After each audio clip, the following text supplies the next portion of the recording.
So we're live now. All right, we are live talking to, talking to John Horsley, who a quick Google search tells me was an actor who died in 2014. That's right. Yep, I was. But I came back to come on the show and to talk about a book I'm releasing. So, priorities. All right, so why don't you tell us, your book's called The Eynes Anthology? That is correct. Yep. Go ahead. I was saying, so the book, The Eynes Anthology, it's a collection of short stories, or not really stories, but snippets in time of a family called the Eynes. That's their surname, is the Eynes.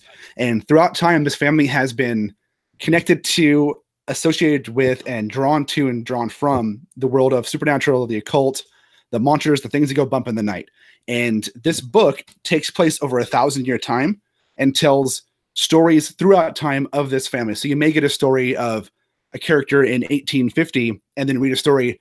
The next one takes place in 1950 and it's that character's great-great-grandson. And they connect through the family history.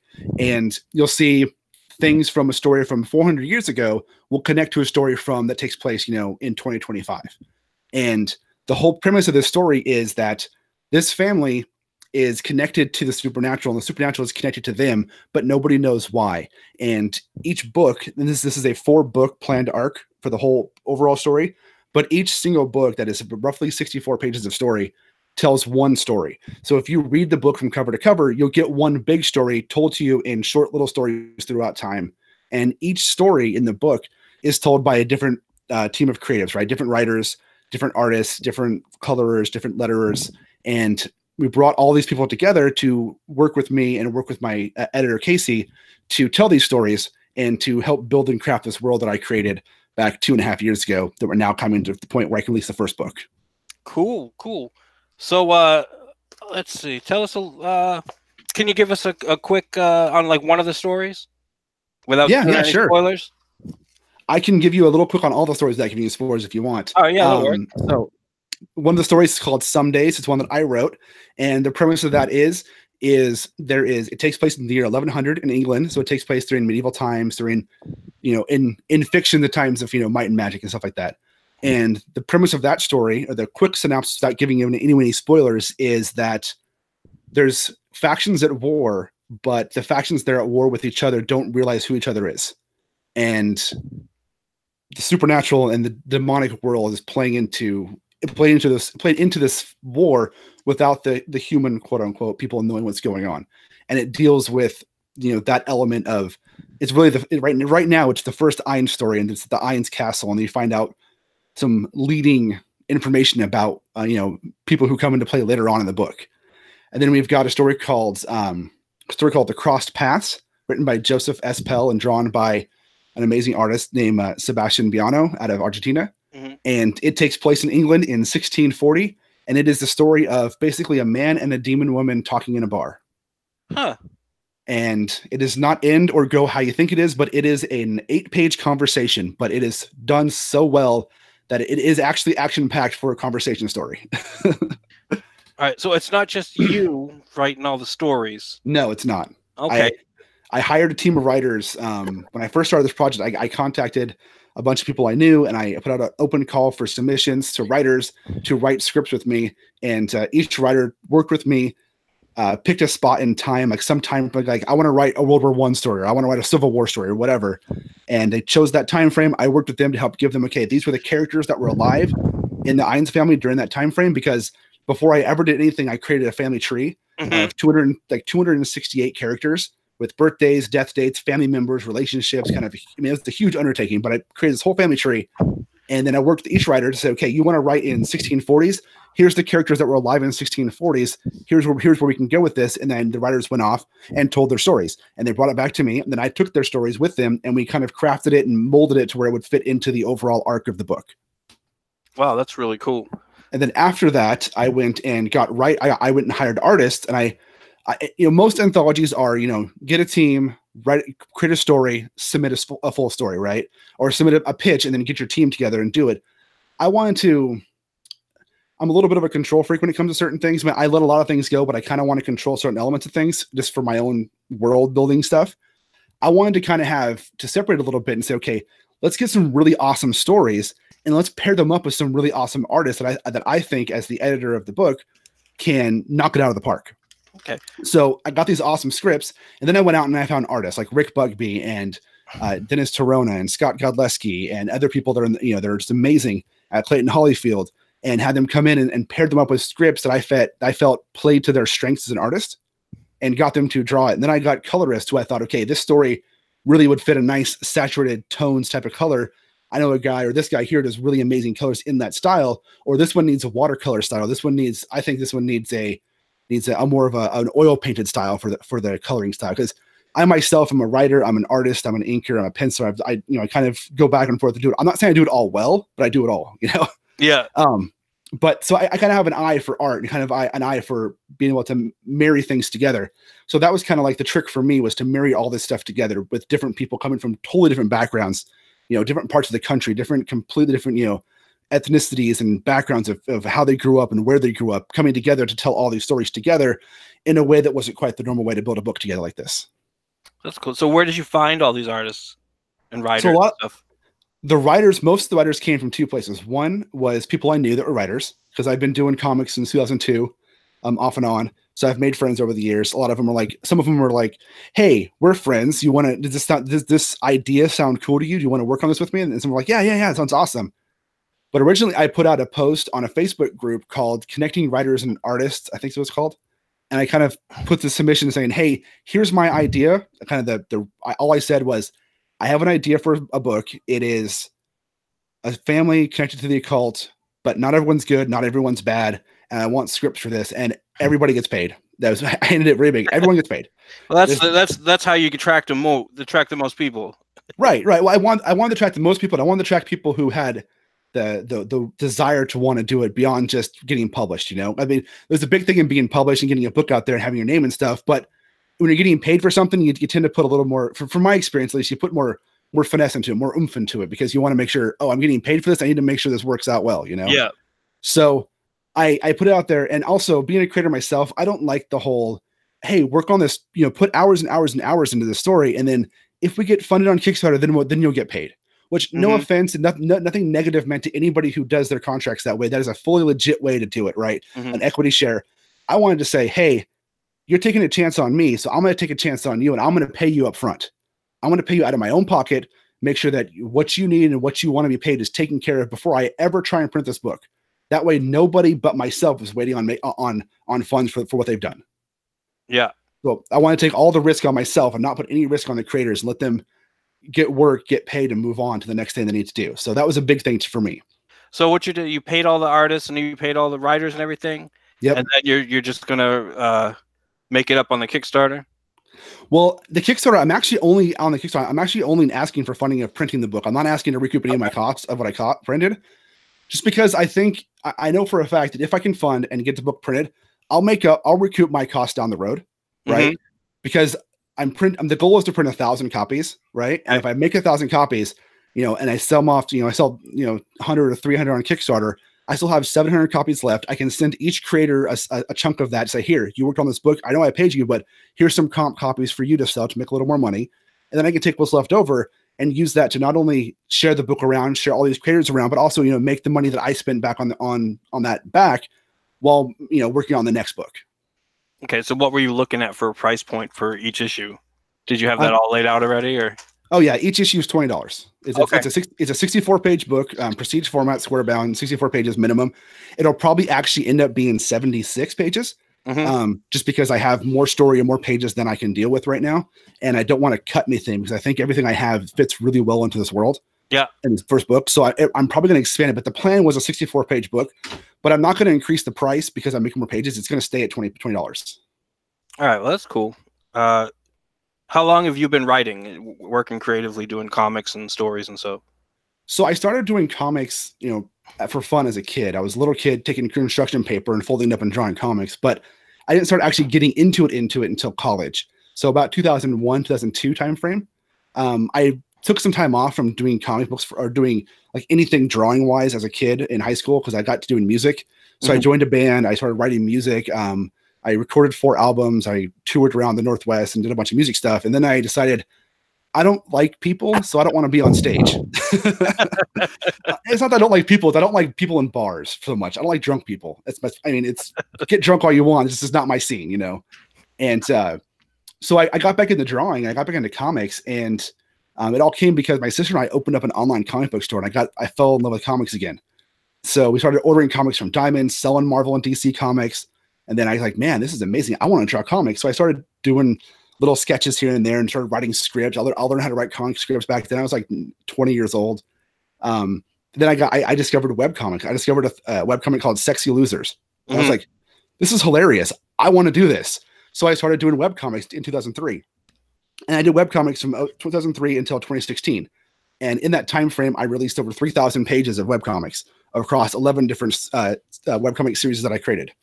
And some of them I've printed up, some of them are in print, some are going to print in a couple of years because I took my time getting them done. But I did all of this webcomic stuff, and I was like, in 2016, I challenged myself to release 1,000 pages in a year, and that's insane, and that was insanity. But I did it. I released 1,031 pages in 2016. And at the end of the year, I was like, I'm done with webcomics. I'm going to try and do something serious, something a little more, has more oomph behind it. You know, at that time, I'd already started working on the Eynes in the background. I already started like writing things down for this big project. So in 2016, early 2017, I started really digging into working in long form storytelling. You know, I was doing some of that on the webcomics because some of my webcomics were more long form. You know, there were some of them were like story based, but they're all leaned towards humor. Mm-hmm. All lean towards dick and fart jokes. I used to describe my main webcomic, which was called Y2CL, basically being a dick and fart Kevin Smith comic strip, right? Because I kind of lean towards that humor, but then I ended up going into a zombie storyline, telling a bunch of I did 2 years of straight like horror comedy comic strips on that series. But I wanted to tell more, not serious stories, but I wanted to stretch my muscles, not relying on humor, not relying on just the lowest common denominator, which I love, potty humor. I love that stuff. But I wanted to challenge myself because I'd written stories before. I've written books before where I was like just doing serious stuff. But this Eynes Anthology was my challenge to say, can I create something better, something bigger? And not really better, because everything has their own worth, right? Something more serious. Yeah, something more serious, something that has more behind it, right? So that's where this all came from. And then I've done short stories here and there in anthologies around, and for indie publishers. I've done, both on the writing side and on the art side. I've done inking for people. I've done colors for people. But for the most part, I kind of stuck to doing my own stuff for a while because I have I'm kind of a control freak. I don't want to if I ink over somebody else's stuff, I don't want to take away their style by adding my style to it. It's weird to it. I love inking, but I always tend to find myself adding things that I didn't know necessarily if they wanted to have there or not. But you can probably hear my kids yelling in the background. Sorry. I put all my kids to bed, so they're usually yelling all day. Hold on. Let me close my door. Hold on one second. That's no problem. Guys, stop yelling.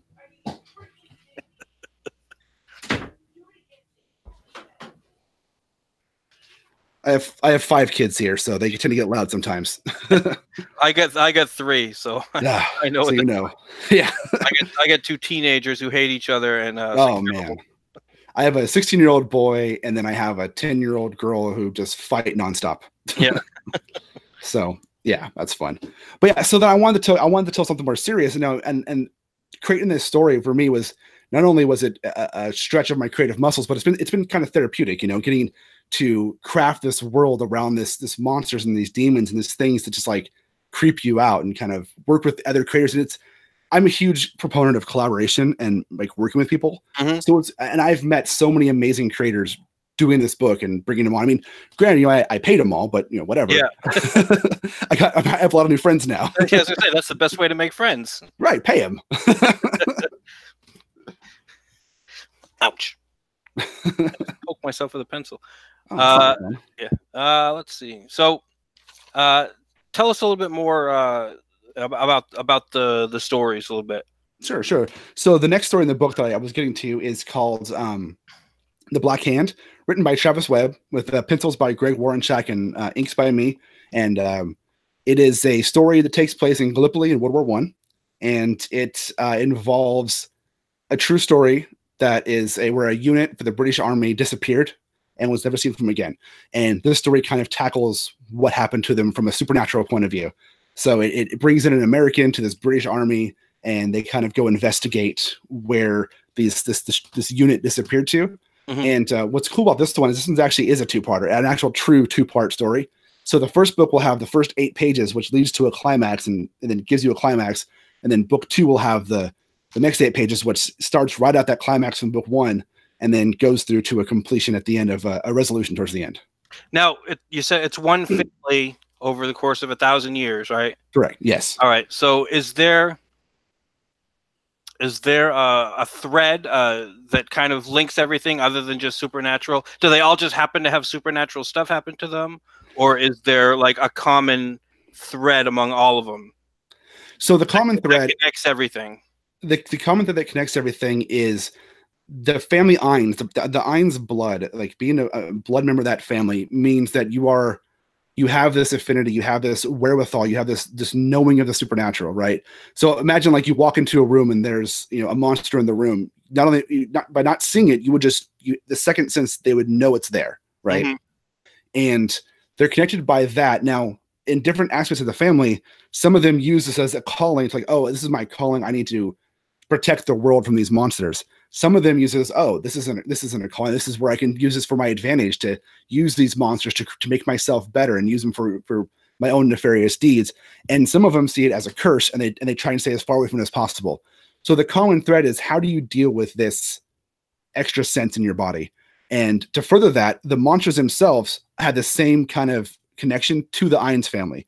So if there's an Eynes around, or a member of the family, or what have you, the monsters themselves are drawn to them. They don't know why. The Eynes don't know why. There's a reason why, but I'm not going to say why because that's a huge spoiler. Yeah, no, I understand. Also, what connects the stories too is they're not necessarily connected by the family members, but they are connected by some of the demons and some of the monsters that reappear throughout the time, right?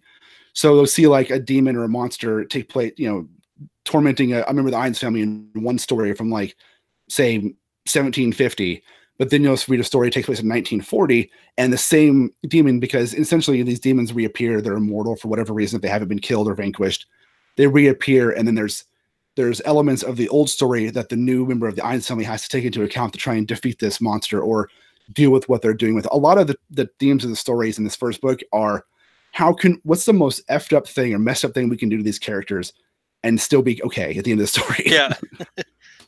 There's a lot of psychological thrillers in this thing. A lot of stuff that just messes with your head. One of the ones that I wrote called Camelot's Gift, which takes place in 1946 with a character named Jack Eynes, who's a detective. He's tracking a demon called Camelot, and it ends basically with the most horrible, horrible thing you can possibly have happen to a man who's about his family. And I don't want to say much more than that, but it's 6 pages drawn by Rick Bugbee, who did a fantastic job drawing it. It's going to be colored by Dennis Karen from Corvink Inc. And I'm very proud of that story because it very much relies on the visuals, not on the words. There's very little. The only words in it are like the sound effects, right? There's no actual talking in the whole story. It's just all very much you read the panels and you kind of follow the story with your eyes with how each panel tells you the story of the next one. And by the end of the story, it's very much like oh my God, what the hell did I just read? Yeah. And I'm very proud of that one, not only because it's one of the ones I wrote, but Rick by himself just knocked the art out of the park on that story. And it's a beautiful, beautifully done story. Cool. So how much of the book is fully finished? So right now we have 10 stories and we have 8 stories fully finished, all the way up to lettering. When we have 2 stories that are currently being finished right now. All right. So when do you, if the book gets fully funded, when are you dropping the Kickstarter? So the Kickstarter drops on February 1st, so next Friday from right now. And we'll probably have the entire book done, minus any extra pages we throw in for the Kickstarter stuff, probably by the 1st or 2nd week of February. We're very close. I've already built out a temp book to kind of like go through and make sure it reads the way I want it to read. Because when you have a book like this and you have multiple stories that connect, doing a read through to make sure that the order you put the stories in, the way you format the pages, any kind of narrative stuff you have flows from story to story to help tell this overall story, but also doesn't detract from each individual story itself. We've had to move some stuff around and kind of reformat how we think about things. just to make sure it all fits. So I've gone through and I've made the temp book with what I have, using the scripts and the panel layouts from the artist for the pages that aren't done yet.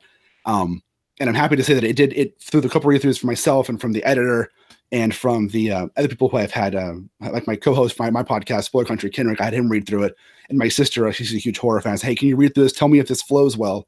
The results back so far have been that it flows and tells the overall story really, really well. So I'm happy. I'm happy with that. So we just have to worry about getting the last 2 pages drawn, colored, and lettered, getting me in there. And once we have that done, I've already got the printing taken care of. I've partnered with Kraken Print to get this off to them and printed back and back to us, done, printed up in the USA, here locally. Well, not locally to me here, but here in the United States. So it's not going overseas. It's staying in the United States. And get it back to me, and it's going to be, we've got it set to where it's going to be a beautifully printed book on high quality paper with, all the bells and whistles. Cool. So is it going straight? Are the stories going to be laid out straight chronologically, or does it jump around a little bit? So the original intent was not to have it chronological, was to have it jump around because we wanted to have it jump around to tell the bigger story. Mm-hmm. But it just happened to work out that the first book, the stories we picked, happened to tell the best story being in order of time. But the next book is not in order of time. The next book does jump around, but this one, we kept trying to reorder them. And my co-editor, Casey Allen, we kept going through it and going, well, we can move this one to here and it would still make sense, but it doesn't make as good a sense being where it's at. So it ended up just the ones we picked, the best way they were was right in order, which, I mean, it works out that way, but the next the next 3 books will not be in order of timelines. Okay. So this is what you're kickstarting right now. What you're going to do is just the first book. Yeah, just the first 64-page or 70, probably 76-page book, because I've got extra pages I have to deal with. It's just for the first book, and then we have the second book's already halfway done. The third book's about 10% done, and the fourth book is in the planning stage. So we've got 4 total books we're doing for this to tell the overall big story. So you really mapped it out. Yeah, like I said, I spent 2 years mapping this out and getting this thing going. It's been quite the undertaking, but it's been a lot of fun too. I've been staying up till 1, 2 in the morning last month working on this, and then getting up and going to work at 6 or 7. Just because it's a labor of love. I'm really passionate about this book and about these stories, and I just want to make sure it releases the best way it possibly can, and it's perceived, the way I envision it being perceived. Well, that's cool. That sounds really, really cool. Thank you. All right. So you told me earlier, you've got 3 podcasts. I do. Yes. And you have other people you do the podcast with, or what kind of stuff you talk about in your podcast? So my main podcast is called Spoiler Country, and it's just it's me and my wife's uncle Kenrick, who's like one of my best friends. We became friends when I got married 12 years ago. He's about my age, a little older, but very similar interests. We started a podcast back in July of 2017, and we just talk about comics and movies and pop culture and things that interest us. We do a special episode on that show once a month on the 15th called the Kickstarter Signal Boost, where we bring on creators. I bring on 2 to 4 people that have active Kickstarters, and we talk about their book. We talk about what they're doing and help try and promote their Kickstarter and help try and get them funded. We do that once a month. And then we talk to, on that show also, we talk to creators and directors and actors and artists and writers. We bring on people to talk to. We talk to Uwe Boll. We talk to Richard Kadri. We talked to Scott Godleski. We've talked to a bunch of people about, we didn't really do interviews with them. We just kind of brought them on and had a conversation with them about, whatever they want to talk about. Which the Uwe Boll episode, if you like controversy, check that one out, because it's all about controversy because it's Uwe Boll and it's really funny. My other podcast is called Haphazard Adventures. That one I started in 2009 with my wife, and it used to be called Y2CR Radio, but we changed the name to Haphazard Adventures because it kind of made more sense, because the whole theme of that one is my wife and I go to a lot of things. We go to a lot of concerts. We go to a lot of punk concerts and stuff like that. And we just do stuff. So we just kind of record ourselves as we go to things, talking about our life, talking about our kids, talking about, for a while we were talking about building a house. We were in the process of doing that, but we're now buying a house, not building a house. So we're just talking about life and talking about topics. We bring on guests and friends to bring on topics that we couldn't talk about ourselves. So we had my friend DJ Cupid come on, who's from the Cammy and Cupid podcast. And we did an episode with him called Why Can't I Say the N-Word? And we had an hour-long conversation with him about why it's not appropriate for white people to say the N-word, or to be honest, I played devil's advocate on the episode. I kind of played it. I played the white guy that wanted to say it, for the first 15 minutes. Then we had an honest conversation about not just why it's not appropriate or why it is appropriate, but what that word means to different people And it was a really good open conversation with him.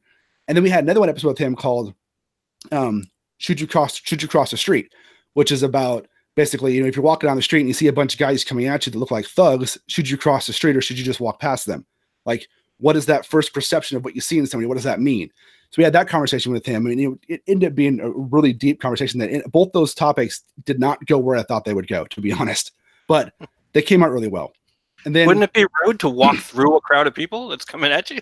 Right. Walk through the middle of your way through, right? Like, get out of my way. But yeah. So then I have a third one that I just started actually, 2 weeks ago. No, actually, you know what? The first episode actually dropped today, honestly. So I released a preview episode last week, and the first actual episode dropped today, and it's called R3 with JH, and it's basically just 30 minutes of me ranting about something. And I was the guys who run the Nerdtalkalypse podcast network came to me and asked me if I'd be interested in doing something for them or with them. And I said, yeah, I can't really host another full show because I'm already doing 2 shows. I've got the book that I'm doing. I've got a YouTube show that I do. I've got 5 kids. I have a full-time job. I am married. I like to sometimes see my wife. Mrs. Dave Comics asked how you found time for everything. Right. So I said, hey, if I can do a 30-minute, like just me ranting about whatever I want to rant about and just give you the file and that's it, I will happily do a little show for you. And they're like, yeah, that's great. They just wanted me to be a part of it. Which I was super happy with. So I started doing that. So that releases every Wednesday. And again, that just launched just today. And I believe it's out everywhere, like on all the iTunes and Google Plays already. But that one just came out today. That one's been a lot of fun because basically what I do, I have found a very, very good way to record podcasts while I'm in my car and driving around. Jeez. without having a lot of the background noise. That is creative use of time right there. That's time management. You know what? Again, 5 kids and wife, I have to. Well, I work nights, so there you go. So I work 12 hours overnight, and then I come home and I sleep most of the day getting ready for the night before.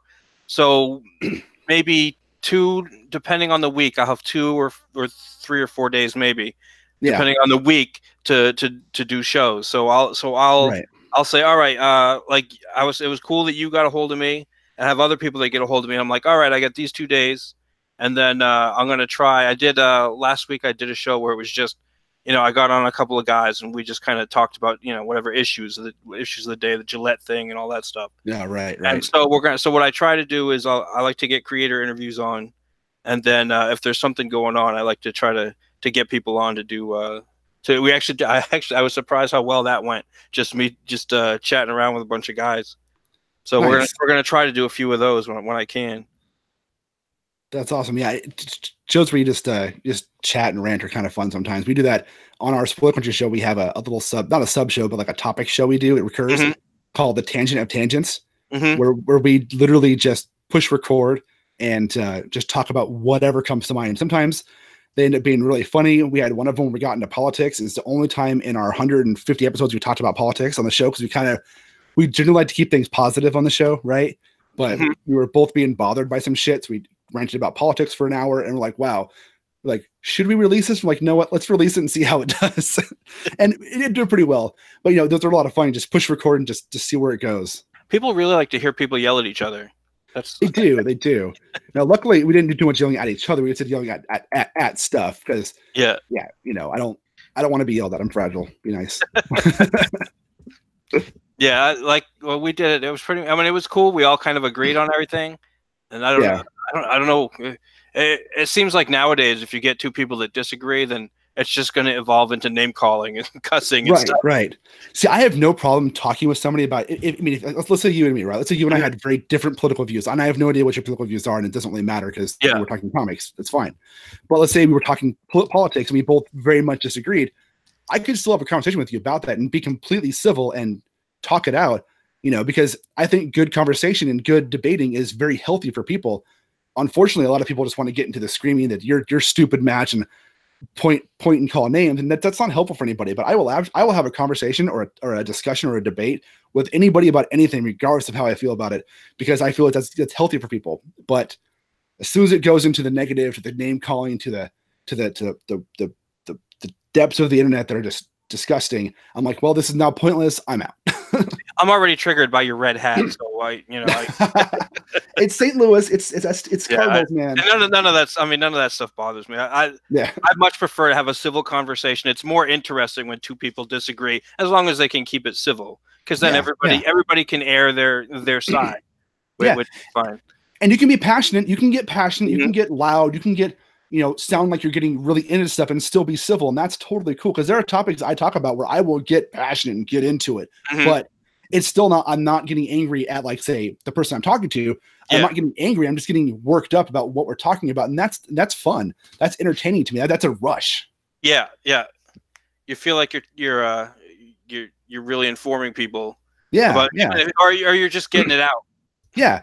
And I tell everybody too when I talk to them, I'm like, you know what? I might be wrong, but this is how I feel about this. This is what I'm saying. And if I'm wrong, my God, please tell me how I'm wrong, and let's work this out. Let's talk it out, because I don't want to be wrong, and I might be wrong, but I'm not going to know that unless I'm open to somebody telling me that I'm wrong and not just saying, oh, you're wrong, you're an idiot, but, oh, you're wrong, but here's why, and here's where you're misinterpreting things. I'm all about conversation. Yeah, even two sides that, like, somebody could tell me their perspective on something, and I might have a different perspective on the same issue, and you're both not necessarily wrong. It's just you've seen different sides of the same issue. So even if you don't convince each other of the other's point of view, at least I can understand someone else's. Oh, I can see how you can see your perspective. I still have my perspective based on what I've experienced.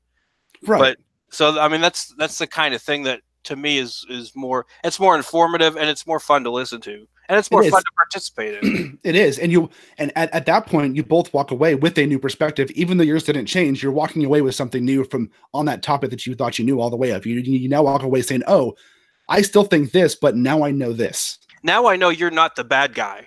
Exactly. Yeah, that's a way to look at it. We can disagree on something, but I know you're coming at it at least from, at least you're not coming at it because you're evil. You know what I mean? And that seems to be what we're missing is there's so much demonizing online right now on Twitter, and I hate it. I hate both sides of everything. And I'm like, if we could just have a conversation where people back off the demonizing, we can come to an agreement. We can come to understanding. We don't have to agree. We don't have to understand each other all the way. We can come to a part where, like, okay, I get why you're frustrated. I get why you're frustrated. You both have valid points. We all have valid points. Let's stop being so childish. Yeah, exactly. Yeah. So that's me in a nutshell right there. All righty. Let's see. So do you have what other project? You said you worked on a webcomic. I did. And actually, I can show you. Yeah. So I actually have them. Oddly enough, I have the printed copies of my last one here in the drawer. And these ones I actually printed up last year. It's for a series. It's called Jonely Nonely, which is a stupid series. It's basically the idea of my name's John, right? But in my actual name is not John. My actual birth name is the letter J, just J. And my actual middle name is the letter N. So my name was actually JN, but I go by John because it's easier. But a long time ago, my dad got a call for a credit card, and I'm the third, so he had the same name as me. So he was junior. And they said, okay, can you spell your name, sir? And my dad goes, okay, it's J only, N only. So he got a credit card on the name of Jonely Nonely Horsley. So me being the smartass that I am, I created a webcomic called Jonely Nonely.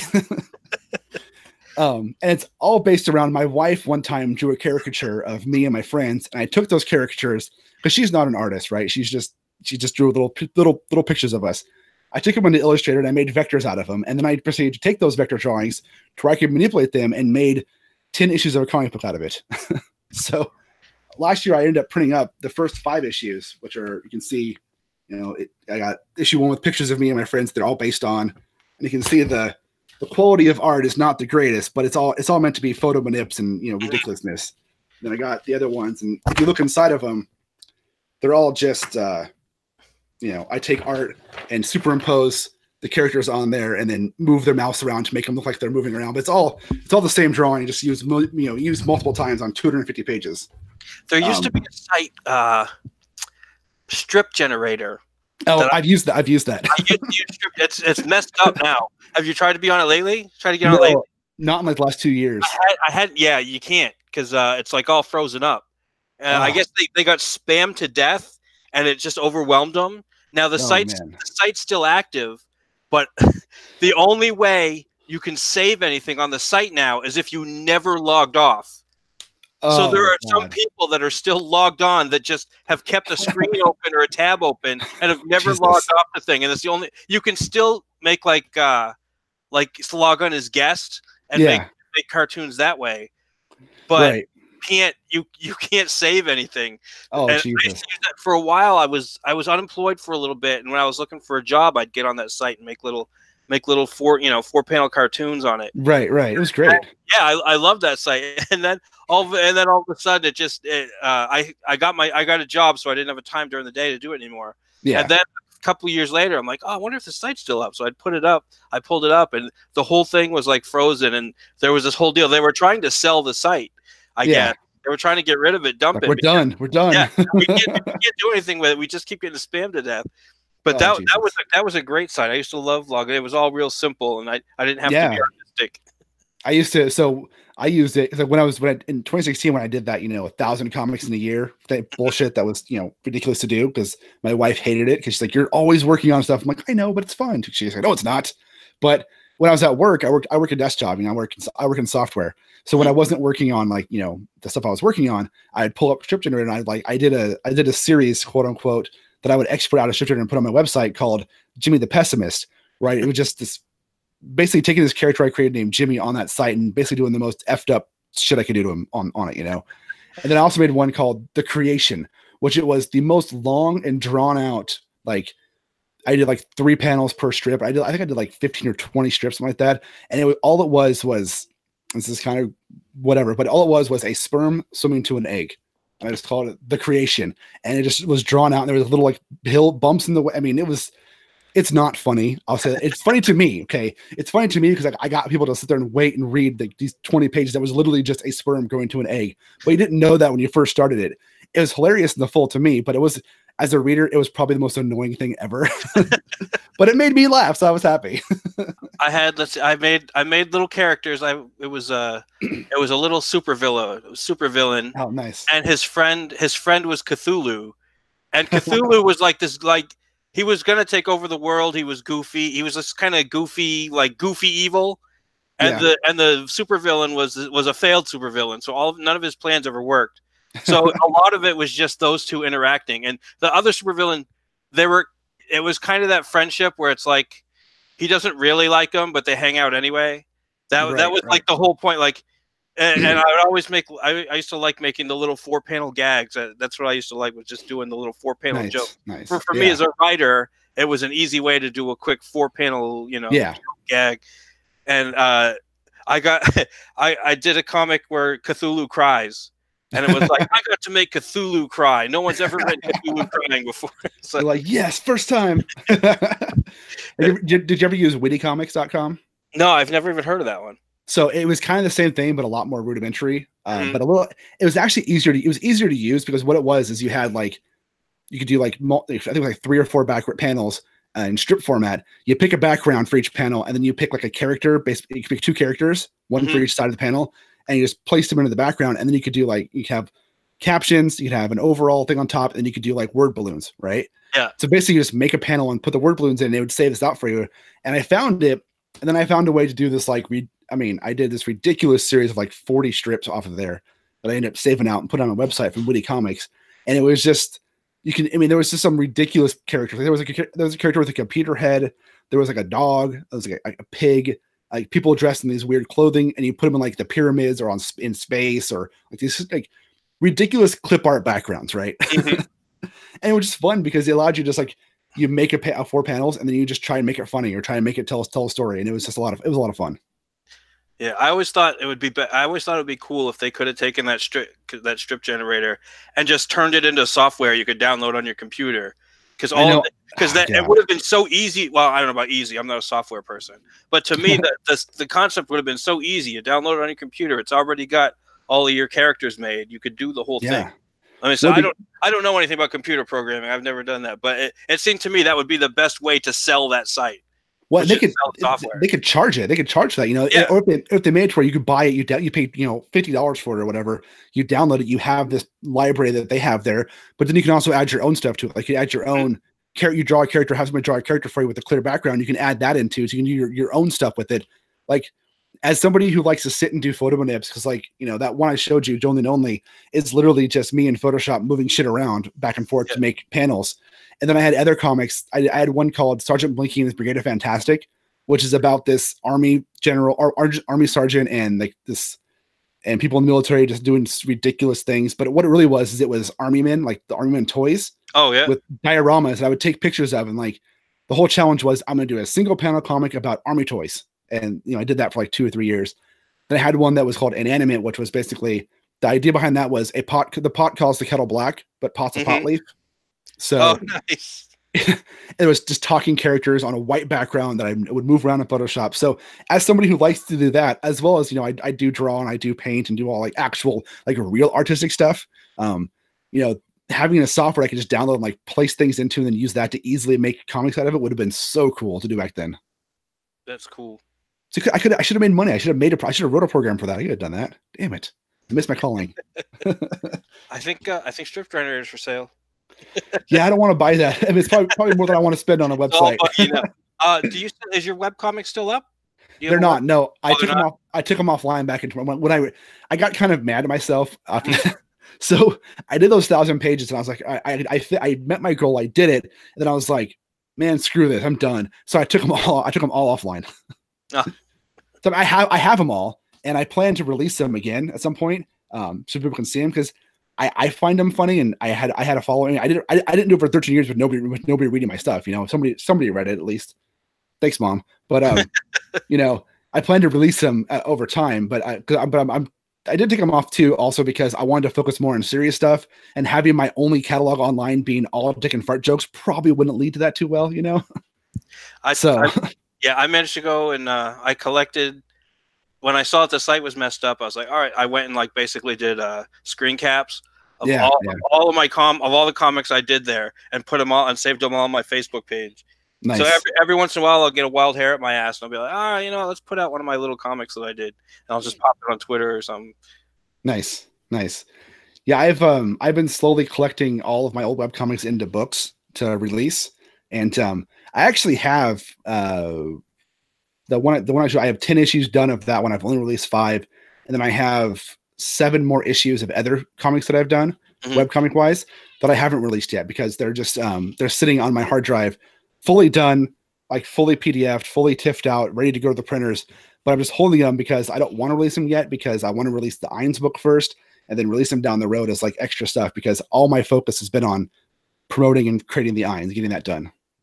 All right. So let's see. So your Eynes, it's dropping Kickstarter on February 1st?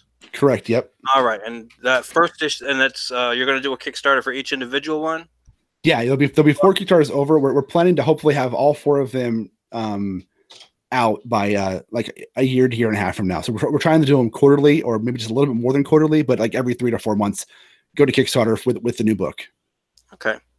And let's see. All right. And if anybody listening wants to find out more about the book, they can go to the website eynesanthology.com, EYNES anthology.com, and it'll take you right to the book, and you can read about, you can sign up for the email list. You can look at the stories that are in the book. It'll tell you a little synopsis and give you an art sample for the stories, as well as find out who's working on each story and in the book, and find out more about the creators too. You know what? Let's do a little screen share, because I think I've got that website pulled up. Perfect. That'd be awesome. Yeah, let me, there we go. I'm on screen share. Oh, there we go. Infinity screen. Yeah, there's a site. Right, there it is. Eynes Anthology. Yeah. Have a quick look. Here we go. And if you click on the top bar and click on book 1, it'll take you to the list of creators and stories for book 1. All right, there we go. Yep. And so here's everything that is in book 1, that all the stories, all the creators. And if you click on the creators, it'll tell you more about them. If you click on the story name, it'll tell you more about the story and show you a sample of the art for that story. All right, let's click on Krampus Killer and see what comes up. All right. Oh, that looks really cool. Yeah, that's drawn by Scott Godleski, who did the art for Copperhead. He does art for DC for he's worked on Batman and Superman and Batwoman and Green Lantern. That looks really cool. What is she like the assassin kind of thing? Yeah. She hunts Krampuses in Christmas time. Oh, that's pretty sweet. So Scott did the art. My friend Kenrick wrote it. My co-host of Silver Country, and I did the colors. That looks really nice. That looks really cool. Yeah, I'm pretty happy with how those pages came out. All Alrighty. Take a look at let's see, scroll down a little bit and go to Camelot's Gift. Camelot's Gift. Yep, this is one that I wrote that this artist Rick Bugby drew, and the art for this one is just so amazing. It's going to be colored. It's in the process of being colored right now, but he did it all in ink and ink wash. And this page is fantastic, but this is definitely not the best looking page of the story. Is there more? Or is it just that one on this? Each page has each story page has one sample page on it. All right. We got the website up in there. There you go. There we go. It's not showing up.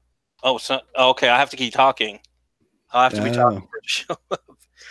All right. So, is it flipping back and forth between you and me as we talk? Between the two. No, that's cool. That's fine.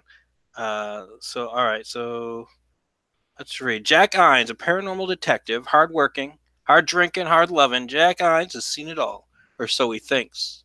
Now he's watching everything crash around his feet in a violent and bloody mess. Will he pick up the pieces? Of course he will. He's an Eynes. He'll pick them up or he'll die trying. Camelot. As old as mankind itself, Camelot has existed on the outside of man's daily life, waiting for the opportunity to create death and destruction. Seeing a power in the Eynes family early on, Camelot has wasted no opportunity to do his best to eradicate the family so that he might one day cause the destruction of mankind and finally reign supreme as the ruler of this realm. Jack is on the trail of the killer demon Camelot as he terrorizes London. He's on his way home after a long night of hunting when he hears a crash coming from his apartment. He runs in, guns blazing, only to realize that he's opening fire on innocent people under Camelot's spell. Oh, that sounds really cool. Yeah, and Camelot plays a big part in the first book. All right. So we're going to see him in a couple of stories? Yeah, he shows up in a couple of stories as a background character you see as it builds up to it. Yeah. That's pretty cool. All right. So if we got let's see, Mrs. Dave put up the website. You guys should all check it out. There's a lot of really cool imagery and stuff like that. This is pretty well put together website too. Oh, thank you. I built that for this because I wanted to do the best I could to promote this and get all the information out there. Mm-hmm. Yeah, I like that you got the Eynes thing and the sign up for the update. Yeah, it's good. It really grabs the eyes, all the pictures and stuff. Nice, thank you. Yeah, that right there, that's the cover of the book. That face. All right. Yeah, we posted that up at the first announcement for today. Just gonna look at some of these. Yeah, it scrolls through. I think just 3 pictures, 3 of the pinups. The cover there, and then that right there is the pinup for a story called "Kiss Don't Tell." And then that's the cover story for a story about a snake and a little girl. All right, so let's take our screen share off. Oh, here we go to infinity again. All right. So that's been really cool. All right. You said you were into comics before when you were a kid. What was your favorite kind of comics growing up? So I learned to read on Batman and Wolverine in the late 80s, early 90s. That's the way to go. Yeah. I wasn't reading at school. I wasn't like picking up reading in school at all. And then my dad's like, well, let's buy him comics. My dad was a huge comic guy. My dad grew up reading comics himself in the 50s and 60s and 70s. And he was like, well, he's not reading books. Let's buy him a comic book. So my dad took me to a store and he said, what do you want? What do you want to pick out? And I picked out Batman. I don't know the issues. I don't know. It was like 89. So whatever was going on in 89, I picked up Detective Comics and Batman, and I loved them. And then I picked up Superman, and I was like, oh, this is amazing. And then I was like, I want to buy my own comic book. So one day I went in the early 90s, and I went and I bought Wolverine 50 by Larry Hama off the shelf. It was the first book I ever bought myself. And I had bought a couple books of Wolverine before that. I loved the character, and I bought that first one. Then I became hooked on Larry Hama and became hooked on Wolverine. And I learned to read off of those. Then I wanted to emulate them. I started like taking the pictures on the covers and the panels and like redrawing them in my own style and my own stuff. I would recreate like the Death of Superman cover. I'd redrew that. And like when I was like 12, I would redraw like Wolverine covers all the time because Wolverine is such a cool design with the claws. I love the claws. And I would draw Batman all the time because the Dark Knight and Batman was like, as a kid, my all-time favorite superhero because he was just had a cool aesthetic. You know, he had the cape, the ears, the grimace. And, you know, I grew up in a time with Batman, the animated series was on. So I grew up watching that all the time. And so I just grew up reading comics and learning to draw and read through comics. Yeah, I remember. I mean, I don't really draw anymore, but when I was a kid, I used to like drawing, like in high school and stuff. And you could always tell by looking at what I drew. You could always see what was influencing me at the time. I'd come up with a character, and you just see, oh yeah, he's got 3 fingers. He's like in Ninja Turtles. Right. Oh, I love the Turtles, man. Yeah, and then we found a sketchbook that I did, I guess, in high school, and almost every character looked like the Max. Like everything was a different version. I used to draw the Max because I could draw a character flipping somebody off and not get in trouble with my parents. That's why I drew Max as a kid. All right, so you were into Wolverine and Batman. Yep. And then I was a big Turtles fan. My uncle gave me a copy of Turtles #2 back in like 1990 when the cartoon was just coming on, and I loved the cartoon. So like I read the book. Turtles #2 or the cartoon? Yeah, the original Turtles. He knew that I liked the cartoon, and he gave me the original one. And I read that, and I was like, "Wow, this is so much better." My dad's like, "Yeah, that's pretty dark for I think I was like 11 at the time." I'm like, "No, Dad, this is awesome." He's like, "Well, you're reading," so he would buy me more issues of that series as they came out. But yeah, I fell in love with Turtles, and like I used to draw Turtles all the time. Like one of my go-to quick sketches at like cons is to draw a turtle head. Oh yeah. Because it's so fast. It's so that's easy. You just draw the headband, and you draw the two circles, and pretty much. If I want a quick sketch, I'm like, "Would you want a Ninja Turtle?" I'm like, "Yeah, Ninja Turtles are great." I'm like, "All right, cool. What color do you want?" Yeah. When I started collecting, it was like in '86. And I got issue number 10, and even then, the original issue number 10, issue 1 was already $150. Right. So at the tender age of 11. I didn't have $150 to spend on one comic book. No. But I mean, that's the kind of thing that, you're in your head, oh, I'm going to buy something that's going to be worth, $1 million someday. Right. And that's what crashed comics in the 90s. Yeah. But you know what? It also got people into the comics. So it did. There's a lot of people who've come back to comics because of the 90s, what they read then too. Yeah. So. Well, that's pretty much me. I was out for probably 20 years or more. Yeah. And recently I just got back into it.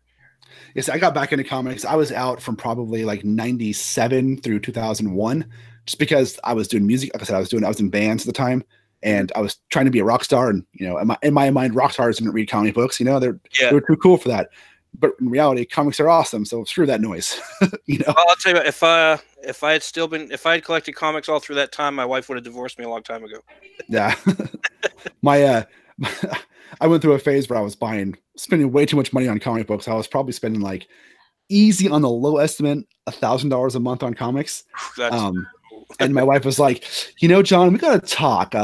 We're spending a lot of money. I'm like, you're not supposed to know this. Like I legit, and I'm a little ashamed of this, but I'll say it out loud because the way you work through things by talking about them, right? Mm-hmm. I maxed out our PayPal credit card twice buying comic books. Jesus. And I felt it was like $2,000 on it. I maxed it out. She'd yell at me. We'd pay it off, and then I'd secretly go, because you can use PayPal on eBay. So I'd go max it out again, and then go, shit, it's maxed out. And twice through that, I kind of realized I was just buying stuff to buy stuff. I wasn't actually reading what I was buying, which I hate. Like I really feel that if you buy comic books, you should read them, even if you buy them for collector value. They're meant to be read. Even the old ones. Even right now, I don't really buy them for collector value. I'll buy them because it's something interesting and I want to read, but still, it'll be a while before I get to everything. I'm really backed up for what I am too. It's all stuff I bought that I want to read, but I just got so much. And my wife comes with me to the comic store now. And nice. Mine does too. She kind of she can give me the side eye if my stack is too big.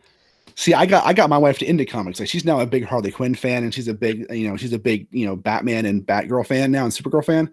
So she buys those and she reads those, and she loves it now. But when I first met her, she knew nothing about comic books. But now she's into it. She cosplays with me.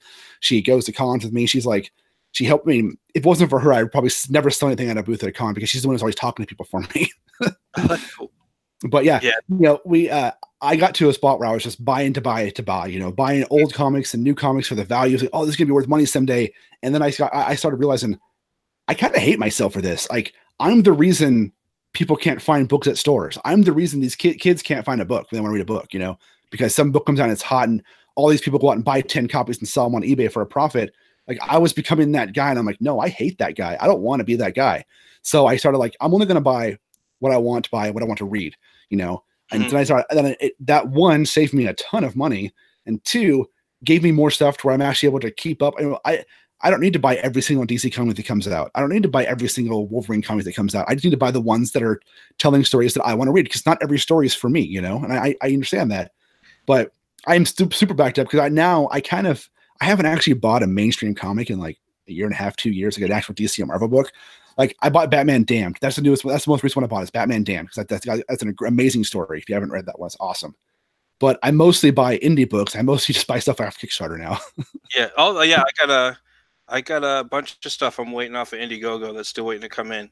Yeah, and I buy a couple of mainstream stuff on the regular. Like the only ongoing series that I'm collecting right now is the Silencer from DC. That one's pretty cool. It seems it's more old school style. I haven't even heard of that one. It came out last year. I think they just did issue 12. It's a pretty cool one. We'll check it out. Yeah. Yeah, that one's pretty cool for DC. That's the only ongoing one I've been collecting. Every once in a while I'll pick one. Like a lot of people are against Marvel and stuff, but I've actually been like in the Infinity Warps stuff where they like combining two characters. So see, I like stuff like that. I like that kind of stuff. I like the Amalgam universe in the 90s. I loved that shit. And what they're doing is I guess with the universe somebody folded the universe. I get that they got the Infinity Gauntlet. They folded the universe, so you've got Thor and Iron Man is one character now. Okay. In this particular series, and I guess X-23 and Scarlet Witch is one character. Ghost Rider and Black Panther is one character. So I've heard of this. I've heard of that. It's actually the ones I've read have actually been pretty good. But that I know is not going to last forever. The only ongoing thing I've been collecting is Silencer. But every once in a while, I'll just kind of look through and see, well, this looks interesting. So I'll collect that. And most of the stuff I do is indie. I collect a lot of Valiant. I collect a lot of Alterna. And Alterna is nice to pad out your collection because it doesn't cost hardly anything. Oh, they're so cheap. I mean, they're doing newsprint. Yeah, it's great. Good price. Yeah. So how is Valiant? I've purposely not picked up anything Valiant because I got burnt on Valiant in the 90s, but I've heard they're pretty good. Exo Man of War is the one. Exo Man of War is a really good one. It's quality because one, you pick it up and it's substantial. I don't know if they print it differently. It's got a thicker cover. But the story is actually really good too. Cool. I collect Ninja K and Ninja K and Bloodshot, the Rising Spirit. It's the one that just came out, and I collect that one mostly. I mean, it's decent, but I collect it mostly because I'm Twitter friends with the inker on that one. So nice, that's awesome. Yeah. So he's really cool. Ryan Wynn. If you check him out. I think it's funny they changed Ninjak to Ninja K. Yeah, because they want to make him a legacy thing type of stuff. Which it's cool. It works. It just growing up, he was always Ninjak to me. Not Ninja K. But Ninjak, and now they call him, now it's. But I mean, it works. It works. Yeah. Well, I don't know if I didn't really follow. I didn't really collect it back in the day. I remember when Valiant first came out in the 90s. Yeah, I had a few of those books. I collected Archer and Armstrong. Turok. Everybody had Turok. I didn't collect Turok. That was one of the things. And Magnus, I didn't collect either. Probably I would have gotten back into those now. See, the only Valiant comic I really loved in the 90s was Magnus and Turok. I thought they were great. Yeah, to me, looking back on them, like, and I'll tell you what. When I was a teenager and I was collecting, I was a collector. I had no idea what he was doing. Yeah. So that I was collecting books to collect, and it was a lot of hit or miss. I managed to get the first Deadpool. Right. And then I managed to get, some other ones that actually are standouts now. But I sold my collection a couple of years ago, my whole big collection, before maybe 2 years before I started collecting again. And I sold it to this guy. He's like, yeah, my kids want to start collecting comics. So I wanted to, buy a bunch of comics. So I sold off my whole collection. And he was like, well, how do you know which one? I said, don't bother trying to speculate the market. I said, because it's not going to work. What you need to do is collect stuff that you like. Find what you like. Buy that, and your collection will be actually a lot better. Yeah, and you'll never regret it because you'll have stuff you enjoy. Yeah, if you don't like Wolverine, why would you buy the first print of Wolverine? You know, if you don't like Batgirl, why buy Batgirl? You know, because it's for the money. Well, but if you don't like the character, you're not going to enjoy it. You're not going to respect it and love it. You know, I don't know. The only way I can see that working to me is if it's already gained some popularity and is already up in price, and you expect it to go up even more. Right, right. To buy it right off the shelf, brand new, you never know when any of those books are going to hit.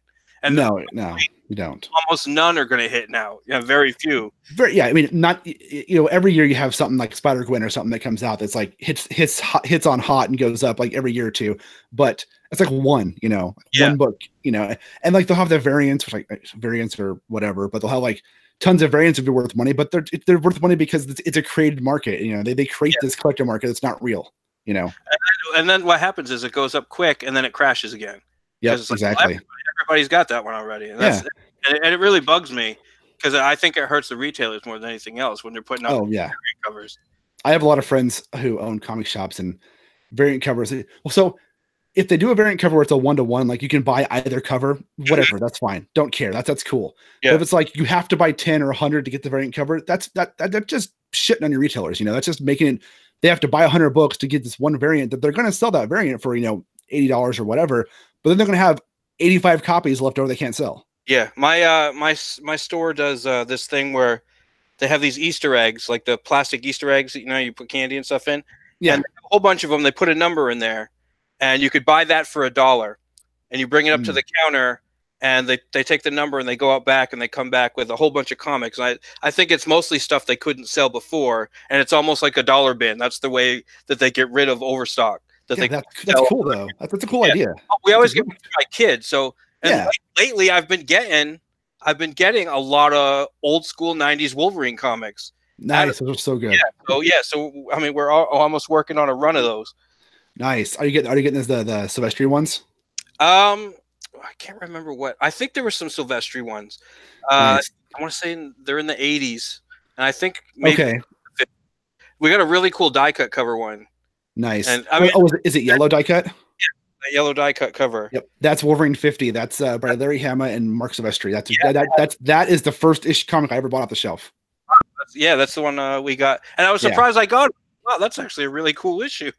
It is, and that whole run by Hama and Silvestri is amazing. It introduces Weapon X, you know. Well, not introduces, right? Sorry, because Ray Windsor Smith, I think, introduced that, but Larry Hama kind of like crafted that more into the lores of Wolverine. They kind of do a bunch of cool stuff with Shatterstar and Silver Samurai that year. I think they did 3 volumes together. I think their stories go up to like the mid 80s, and like issue 88 is the one where Deadpool finally crosses over with Wolverine. And they kind of interact together for the first time, which is pretty cool. I have a lot of useless comic trivia in my head of like issue numbers and appearances and what happens, just because I've been doing comics my whole life. So sometimes I'll go into those tangents where I'm like, oh yeah, this issue, this happens. And it's kind of annoying sometimes. So I apologize. No, that's fine. Yeah, it's a comic book show. So it makes it more interesting. Stuff we want to talk about. Like I never had a head for that kind of stuff. Like, issue number this and this run. And like when I was a kid reading comics, I didn't, in my head, I knew that, you know, different people wrote and drew it. Yeah. But it was the 90s when all the rock star comic artists came out, like, you know, McFarlane became super popular and all these guys did Image. That's when I really kind of put together that, because when I first started collecting, what I collected was stuff like Ninja Turtles and any of the odd indie stuff I saw. Because I said all the Marvel and DC, and to me it was like, oh, this all looks the same. Yeah. And then obviously it does, looking back on it now, I can say, oh yeah, I can tell the difference. But back then, as a kid, I didn't really have an eye for that kind of thing. As a kid, superhero books were superhero books were superhero books, you know. So I was like, well, I want to collect Ninja Turtles. Looks different, so I'm going to collect Ninja Turtles. And then I was like, well, this one looks different. And then one of my friends got me into, you know, like some G.I. Joe comics, and then some New Mutants, and that's when I started more getting into Marvel. And as a kid, I didn't collect hardly any DC. It was all Marvel. Yeah. And now, the only thing I really, on the regular, I collect is that one DC comic. It's funny how that works. You know, the companies go in waves, right? Sometimes one company does way better than the other one, and then it flips back and forth. You know, it's interesting because, like, you know, 20 years ago or 19 years ago in the early 2000s, you know, Marvel was killing it with the Ultimate line, right? and they were killing it with a lot of like the Marvel Knights line they were doing. They were killing it with that, and DC was kind of like a lot of people like dropped out of DC because they weren't telling as good of stories. But then DC brought it back, and they were doing some good stuff, and then they switched, and then back and forth, and then other companies come up like I think Dark Horse has a ton of really good titles they put out that that you can read. But they're not like it's not a universe like Marvel and DC, so it's a little different, But it's funny because throughout time they'll go back and forth. Yeah, you were saying. I was just gonna say Dark Horse. I know had a lot of the cool title. I remember a lot of the cool stuff. I would like the RoboCop versus the Terminator. They'd mix all those titles and all those together, and that was kind of cool. Yeah, and they have like Conan, and they have they had Conan. Then Marvel got Conan back, but they have like Red Sonja, or that's Dynamite now. But they have like Aliens and Predator. They have Concrete. They have the Flaming Carrot. All this kind of cool stuff back in the '90s and stuff. I loved it. Yeah. And there was a lot like for whatever reason I never collected like Cerberus. Oh yeah. And I remember seeing it all the time. There was a lot of them. I remember seeing them all the time. I never picked one of those up. And I mean, I say that now, but back then I was 11, 12 years old. I didn't have the kind of money to just pick up every comic I want. Well, and Cerberus #1 has always been a very expensive comic book. Like I said, I remember all that stuff. I remember seeing a lot of that stuff on the shelves. Yeah. And I sometimes on some of the people I'll follow, they own comic book stores and stuff like that, and they'll put up this is remember this cover and all this other stuff, and I'll be like, oh, I remember seeing that, and I remember that. Ooh, man, I can talk comics all day. I collect old comics, so I like to buy Silver Age and Golden Age books because I love I love the stories. I love just like the art and the history behind them, and so one of my favorite ones to collect is like the old mystery and space comics.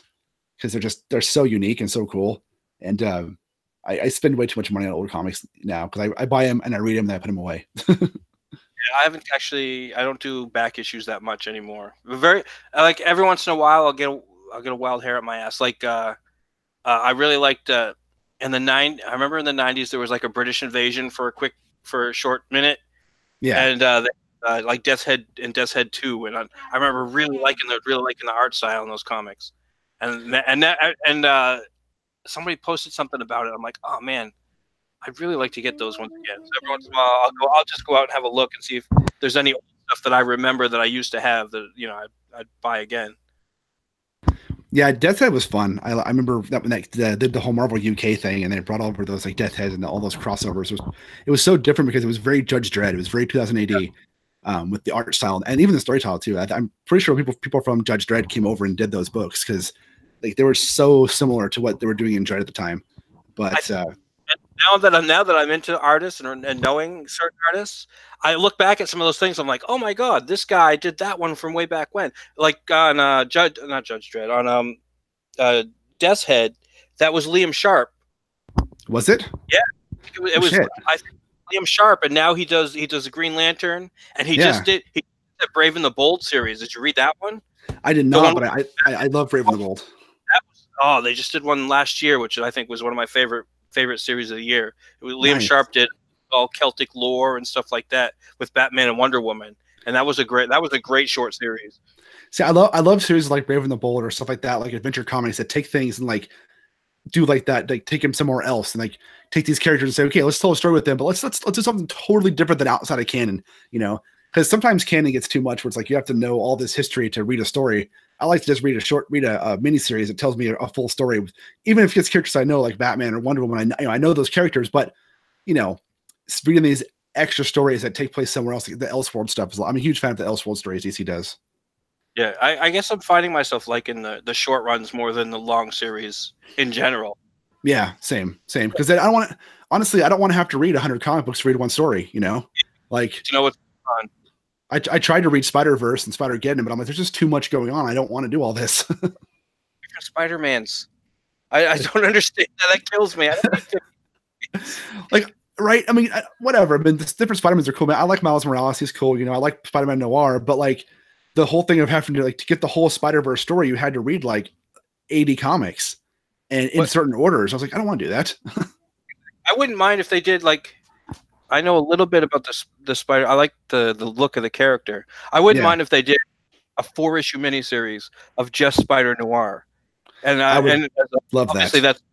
Or if they did, 4 issues of like. Actually, I picked up Superior Spider-Man.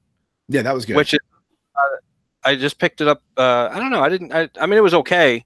It didn't really grab me, but I mean, at least they did that one. So Yeah, I don't know. I'll look into the new Spider-Verse that they're doing. I like Superior Spider-Man because it put a huge twist on Peter Parker and the whole like Doc Ock thing, and it was just something very different. It was a huge risk for them to take, and there were parts throughout. There were parts that didn't work for me, but overall, I thought they did a really good job telling that story, and the art was great in that. And like, I could have done without the spinoffs, like the Superior Foes of Spider-Man kind of stuff. But the main story arc of, even though it's like the whole like brain transfer thing is super like what, but I mean, I enjoyed this darker, this more business oriented, meaner Spider-Man, for a short time period. I thought it was kind of fun. I liked it not because it was Spider-Man. I liked it because ultimately it was a Doc Ock book. Yeah, it really was. That's what I liked about it. I'm like, well, I mean, they call it Superior Spider-Man, but it wasn't really a Spider-Man book. It's a Doc Ock book. And I know it's controversial. A lot of people don't like it. A lot of people don't like Dan Slott, whatever. Yeah. But that run, I thought it was interesting. It was different. I really liked that one. Say what you want about Dan Slott or any creator out there, whoever they may be on either side of the whole fence.